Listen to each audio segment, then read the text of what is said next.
이 시간 하나님 말씀 보시겠습니다. 구약성경 출애굽기 34장 29절부터 33절까지만 보도록 하겠습니다. 33절까지. 모세가 그 증거의 두 판을 모세의 손에 들고 시내산에서 내려오니 그 산에서 내려올 때에 모세는 자기가 여호와와 말하였으므로 말미암아 얼굴 피부에 광채가 나나 깨닫지 못하였더라. 아론과 온 이스라엘 자손이 모세를 볼 때에 모세의 얼굴 피부에 광채가 남을 보고 그에게 가까이 하기를 두려워하더니 모세가 그들을 부르매 아론과 회중의 모든 어른이 모세에게로 오고 모세가 그들과 말하니 그 후에야 온 이스라엘 자손이 가까이 오는지라. 모세가 여호와께서 시내산에서 자기에게 이르신 말씀을 다 그들에게 명령하고 모세가 그들에게 말하기를 마치고 수건으로 자기 얼굴을 가렸더라. 아멘. 모세가 시내산에서 40일 동안 하나님과 대면한 후 이제 내려왔을 때에 모든 사람들이 모세를 보면서 깜짝 놀랐죠. 모세 본인은 몰랐지만 모세의 얼굴을 본 사람들은 모세의 얼굴에 피부에 광채가 나는 것을 보았습니다. 이것은 하나님의 영광, 쉐키나, 하나님의 영광이 그의 얼굴에 스며들었기 때문이었습니다. 30절에서 아론과 온 이스라엘 자손이 모세를 볼 때에 모세의 얼굴 피부에 광채가 남을 보고 그에게 가까이 하기를 두려워하더니 모세는 40일 동안 먹지도 마시지도 않고 오직 하나님과만 대화를 했습니다.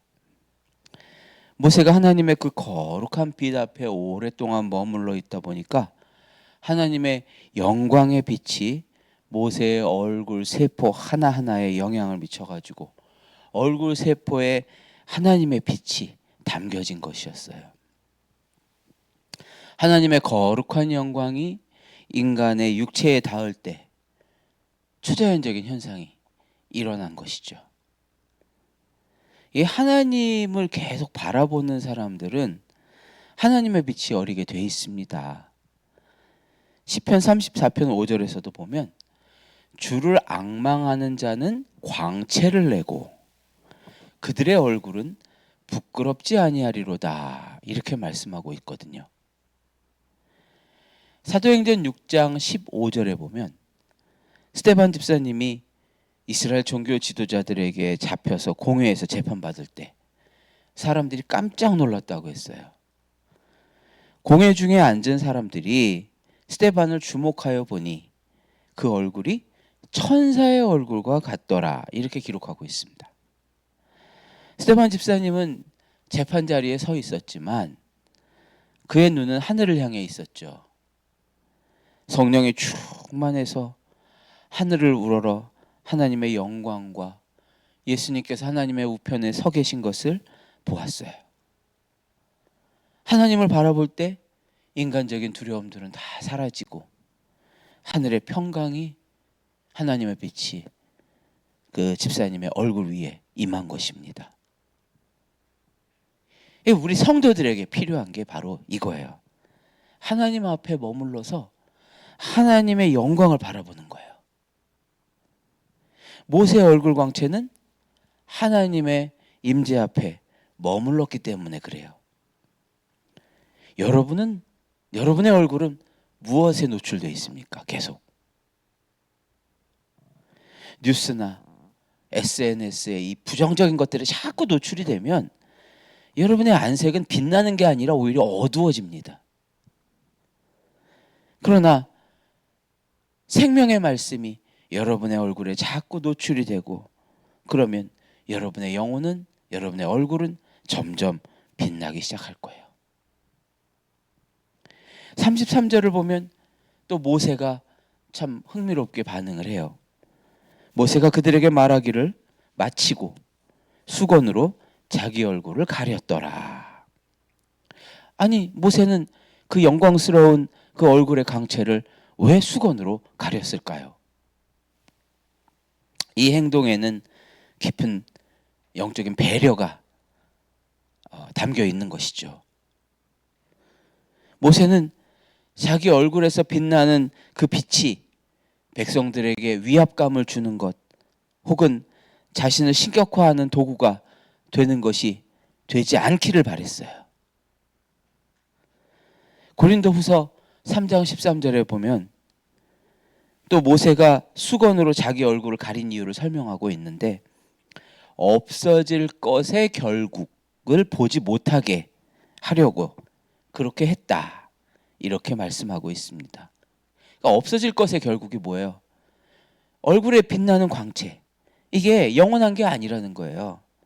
그저 하나님의 임재 속에서 그냥 하나님의 빛을 그냥 반사하는 거죠, 얼굴이. 내가 빛나는 게 아니라 하나님의 빛나는 그 빛 어차피 없어질 거예요. 하나님의 임재가 없으면 그 빛은 서서히 사라질 그냥 반사된 빛일 뿐이기 때문에 사람들이 이 본질이 아닌 이 껍데기에 집중하지 않도록 영적으로 배려한 것이죠. 이게 진정한 영적인 겸손이에요. 자기를 가릴 줄 아는 영성. 오직 하나님께만 영광 올려드리고자 하는 영성이죠. 그 세례 요한도 그랬어요. 세례 요한이 수많은 사람들이 메시아로 생각할 만큼 이 세례 요한은 영적으로 참 뛰어나고 영향력이 큰 사람이었습니다. 그러나 세례 요한은 단호하게 사람들에게 말하죠. 나는 그의 신발끈을 풀기도 감당하기가 어려운 사람이다. 세례 요한은 자기를 광야에서 외치는 자의 소리에 불과하다. 그렇게 선을 분명하게 걷습니다. 그러면서 그분은 흥해야 되고 나는 쇠해야 된다. 분명하게 얘기했습니다. 아무리 사람들이 떠받들어도 절대로 하나님의 영광을, 주님의 영광을 가로채지 않으려는 마음. 이게 바로 모세처럼 얼굴을 가리는 영성이죠. 진정한 그리스도인의 영성이란 이런 거예요. 나를 드러내는 게 아니라 오직 예수님을 드러내는 것. 이것이 주님이 기뻐하시는 영성입니다. 내가 혹시 칭찬받고 빛나더라도 그렇게 된 이유는 바로 우리 안에 계신 참된 빛 때문에, 바로 참된 빛이신 예수님 때문에 내가 빛나는 것일 뿐이지 내가 뭐 그렇게 잘난 사람입니까? 오직 예수님만 드러내고 나의 얼굴은 가리는 거예요. 이것이 오늘 여러분의 영성이 되시기를 예수님의 이름으로 축복합니다.